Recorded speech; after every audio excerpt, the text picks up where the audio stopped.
Right. First video of 2020.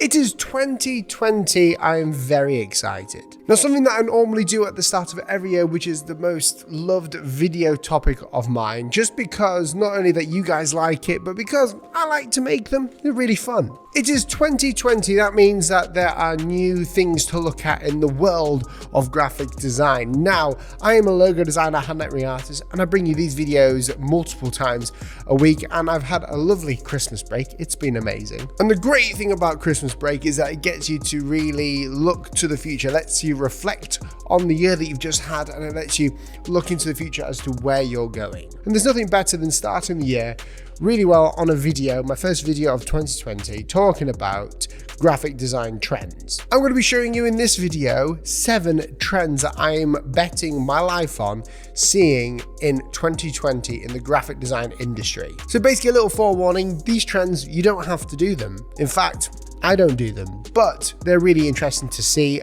and it helps you explain why. It helps to explain why we're all doing what we're doing in the design trend industry. Without trends, we wouldn't have evolution of design. So here we go. Let's follow these trends and see what they do. This video is brought to you by Skillshare. So the first trend I want to bring to you is extreme font creation. Something that I've been seeing a heck of a lot, and it's why it's at the top of the list, is a lot of font designers and font foundries and typeface designers are creating more and more creative fonts. For instance, Montreux Grotesque is a new typeface that was brought out not so long ago, and it's on Design Cuts. I'll link it down below. And with this typeface, it's got so many customizable options inside of it because it's open type. And it's so customizable that you can create a fully fledged logo type design out of it by just typing it down and configuring it. A lot of the ways these type designers are actually making these typefaces, they're giving you options, so they give you custom abilities so they work together. So instead of like kerning the typefaces, if you have an A and a B, it will work together and they'll have a relationship with it. So that means that if you had like a T and an H, the crossbar of the T could stretch into the H and it would work just like you did if you were to customize it yourself, but it's inside of the font and it gives you that option. So for the rest of this year, I reckon we're going to be seeing designers upping their game when it comes to font creations. You're going to see some more ridiculously creative typefaces being made, and also the price of typefaces are going to rise as a result of this as well. So you're going to see more creativity, more functionality for the designer, not just the consumer, inside of typefaces. The next one, number 2, is ultra realism or extreme realism. Now, you've been seeing a lot of companies such as like shoe companies creating ultra realistic designs for their websites. It's kind of like what Apple do with the AirPods, although it is real, but they're creating it in a 3D modeling render. So we're seeing a lot more realism in design. It's not just 2D print or just a logo stack there. It looks real. It looks like someone's taken a picture of it. These are done with the textures. They're ridiculously realistic. And the way that you can see that is you can look at any website online and you can see how they're starting to change, especially those with shoe companies. I don't know why, but they keep showing you different cool ways of their products being shown, and it isn't actually the product they're always taking a picture of. Most of the time, it's just a 3D render, but this still works as a design, as a graphic design. Not only that, there are websites like Yellow Images where typography is being made and fonts are being made through ultra realistic text effects. So for instance, it's a 3D image made into a typeface. It looks unreal. I'll put that in the link down below as well. Now, last year in 2019 in January, I talked about how serif typography is going to be used more creatively, more and more and more as we go along into the year. And as we've seen, we've broken into this serif typeface paradigm where everyone's using a really cool version of a serif typeface. I wasn't wrong then, and I don't think I'm wrong now when I talk about extreme functionality in type design. Again, this is another type design trend, but extreme legibility and extreme functionality in type design is booming. And by this, I mean large type. Everyone's going bold, everyone's going just one word on one page or a one-page website. Everything is going bold, and you can see this through different images online. You just have to scroll through Behance, and not only that, you can see this through major agencies and how they're rebranding certain brands. Now, the reason why I think we're seeing a lot more of large typography or extremely functional typography is because the way that designers work and the way that we know the best way is to communicate.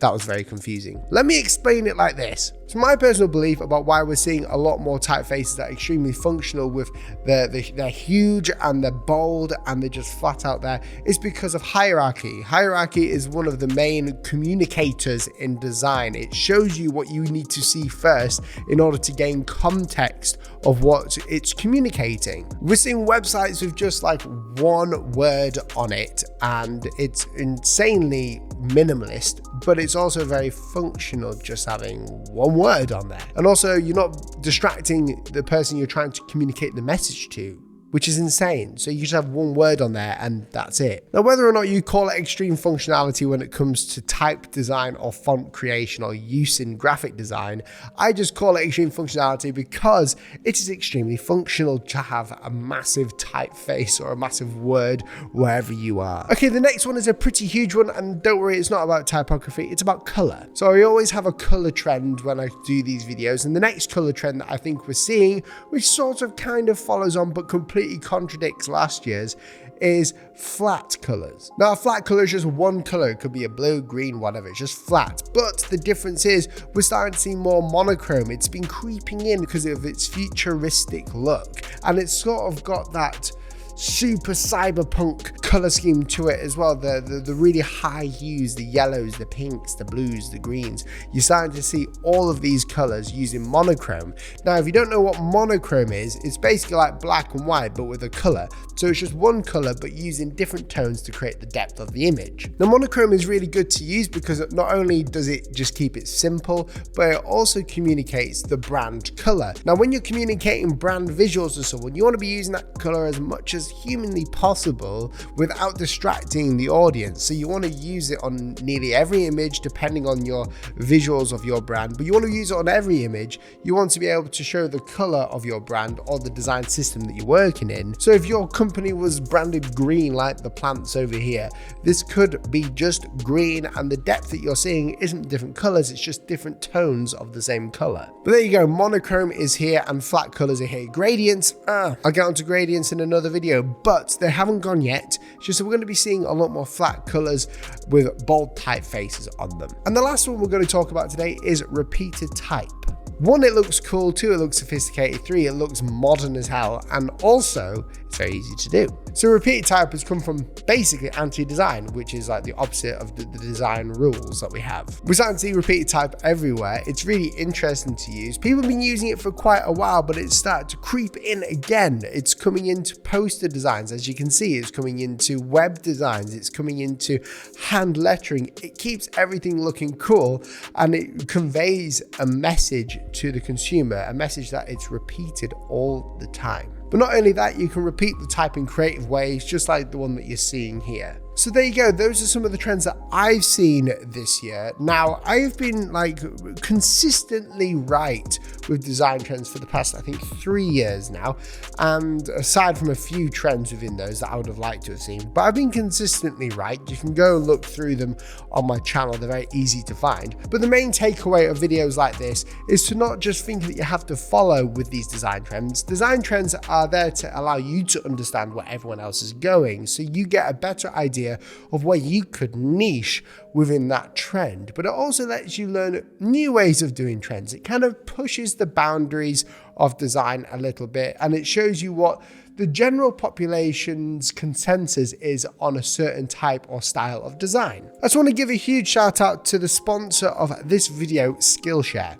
Now, if you've clicked on this video because you would like to learn logo design, graphic design, or whatever, then you are in the right place, because not only do I teach it on this channel and teach you the ins and outs and the business of it, I also am sponsored by an amazing sponsor called Skillshare, who has thousands of classes in graphic design, but not only that, thousands of classes in business, photography, cooking, cleaning, hand lettering, font creation, everything that you could personally think of when it comes to graphic design and the business around it is on Skillshare for you. And they're giving you 2 months completely free when you click that link down below, as well as the sponsored link down below that you can click on. I'm going to link some classes for you as well, ones that I would recommend for anyone who's starting out in graphic design. I'm going to aim this one towards people starting in graphic design who want to learn the base fundamentals, not of the software, but the basic fundamentals of graphic design communication. But if anyone would like to watch these, you can watch the ones that I link down below for completely free if you click that link. And after 2 months, once your free trial has expired, it's only a few dollars every month that you have to pay to get thousands of classes on there on demand, and you can learn from specific people that you like. So my favorite ones are like Ian Barnard, Seb Lester, Lauren Hom, all these hand lettering artists that I follow on Skillshare. They're insanely good and they're full of knowledge. Oh yeah, and one thing that I will say about Skillshare that is unique to anyone else is that when you ask a question or you give your work to them, you can actually upload your project to the class. They can actually see that and give you help if you have any questions or give you some pointers on that. So that's insane. But thank you anyway for watching this video. If you liked it, let me know down below by commenting. If you think I deserved a subscribe, well, you know where that button is. Make sure you do subscribe because I put out videos all the time. Follow me on Instagram, Twitter, Facebook, all of that places. And guys, I hope you're enjoying it. If you like the video, press the like button. If you didn't like the video, press the dislike button twice. Let me know what you think the best design trend is of yours coming next year, and I'll see you in the next video. See you soon. Goodbye.